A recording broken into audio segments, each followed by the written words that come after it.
సింగరేణి కారుణ్య నియామకాల్లో అక్రమాలు కలకలం రేపుతున్నాయి. గత ప్రభుత్వ హయాంలో మెడికల్లీ అన్ఫిట్ దందాలో వందల కోట్ల రూపాయలు చేతులు మారినట్టు సిఐడి విచారణలో తేలింది. డబ్బులు దండుకుని సంపూర్ణ ఆరోగ్యంగా ఉన్న వారిని కూడా అన్ఫిట్ చేసినట్టు రూఢి అయింది.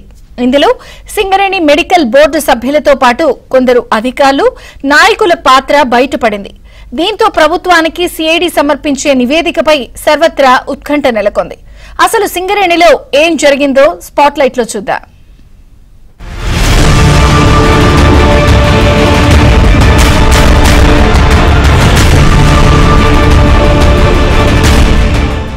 సింగరేణిలో ఉద్యోగం వస్తే జీవితంలో స్థిరపడినట్లేనని ఉత్తర తెలంగాణలో చాలా మంది భావిస్తూ ఉంటారు. శారీరక శ్రమ ఎక్కువే అయినా మిగతా రంగాలతో పోలిస్తే ఎక్కువ జీతభత్యాలు, వసతులు ఉండటంతో సింగరేణి ఉద్యోగంపై మక్కువ పెంచుకుంటారు. పైగా బయట ఉద్యోగాలు దొరకని పరిస్థితి ఉండటం, ఒకవేళ దొరికినా ఉద్యోగ భద్రత లేకపోవడంతో సింగరేణిలో పనిచేస్తున్న చాలా మంది కార్మికులు తమ వారసులకు కూడా ఇదే సంస్థలో ఉద్యోగం రావాలని కోరుకుంటున్నారు. దీంతో ఉన్నత విద్యాభ్యాసం చేసిన వాళ్లు కూడా సింగరేణిలో ఉద్యోగాల కోసం క్యూ కడుతున్నారు.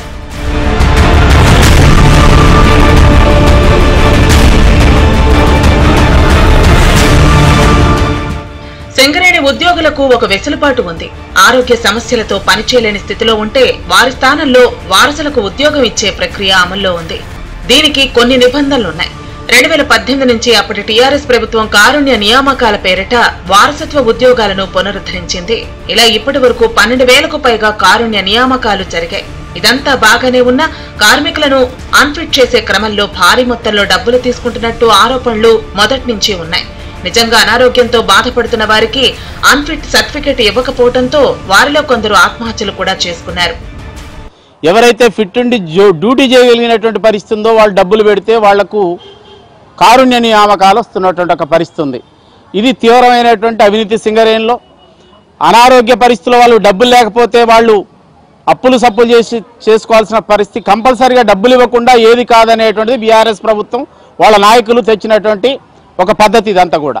అందుకే ఈ అవినీతి పద్ధతి ఎవరైతే చేశారో, కొనసాగించారో ఆ నాయకులు కానీ, అదేవిధంగా సింగరేణి అధికారులు, మెడికల్ ఆఫీసర్లు, డాక్టర్లు వీళ్ళంతా కలిసి చేసినటువంటి వ్యవహారం కనుక వీళ్ళందరి మీద చర్యలు తీసుకోవాల్సినటువంటి అవసరం ఉంది.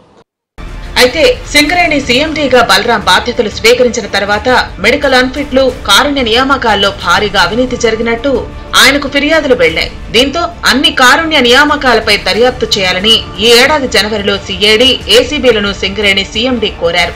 సింగరేణి విస్తరించి ఉన్న మంచిర్యాల, కొమరంభీం, ఆసిఫాబాద్, పెద్దపల్లి, జయశంకర్ భూపాల్పల్లి, కొత్తగూడెం, ఖమ్మం జిల్లాల్లో సిఐడి బృందాలు పర్యటించాయి.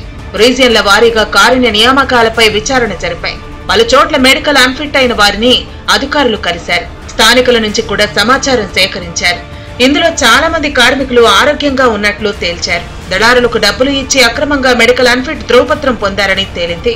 తమ వారసులకు ఉద్యోగాలు రావాలని కోరుకున్న కార్మికుల నుంచి దళారులు ఒక్కొక్క అన్ఫిట్ సర్టిఫికేట్ కు 5 లక్షల నుంచి 10 లక్షల వరకు సొమ్ము చేసుకున్న విషయం రూఢి అయింది.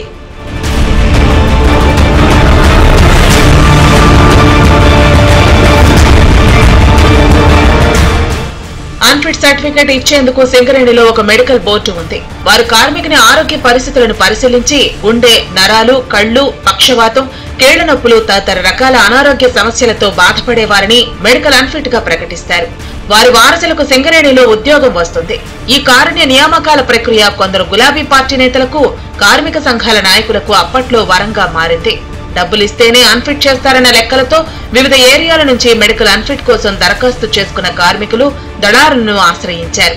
మేం చెప్పినట్లు వింటే మెడికల్ బోర్డు నుంచి సులువుగా అన్ఫిట్ సర్టిఫికేట్ వస్తుందని, ఆ తర్వాత కోరుకున్న ఏరియాలో మీ కుటుంబ సభ్యులకు ఉద్యోగం ఇప్పిస్తామని చెప్పారు. వారు కోరినట్లు చేసి మెడికల్ అన్ఫిట్ ధ్రువపత్రం పొందిన వారు వారసులకు ఉద్యోగాలు ఇప్పించుకుని ఇప్పుడు దర్జాగా తిరుగుతున్నారు. ఇదంతా కూడా ప్రభుత్వాల వైఫల్యము. ప్రభుత్వాలు నీతి నిజాయితీగా ఉన్నటువంటి వ్యక్తులకు కానీ, కార్మికులకు కానీ ఇవాళ ఈ ప్రభుత్వాలు న్యాయం చేయాలన్నటువంటి పరిస్థితుల్లో ఉన్నాయి. గత ప్రభుత్వంలో అనేక మోసాలు, అక్రమాలు జరిగినాయి మెడికల్ బోర్డు ద్వారా.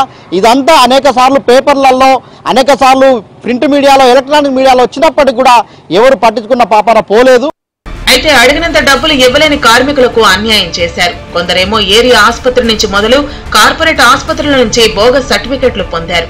ఆ తర్వాత దళారుల సహాయంతో మెడికల్ బోర్డును మేనేజ్ చేసి అన్ఫిట్ అయ్యారు. కార్మిక వర్గాన్ని మోసం చేస్తూ ఉన్నారు దళారులు, యూనియన్ లీడర్లు, పొలిటికల్ లీడర్లు, సింగరేణి అధికారులు కలిసి ఈరోజు దోపిడీకి పాల్పడుతూ ఉన్నారు.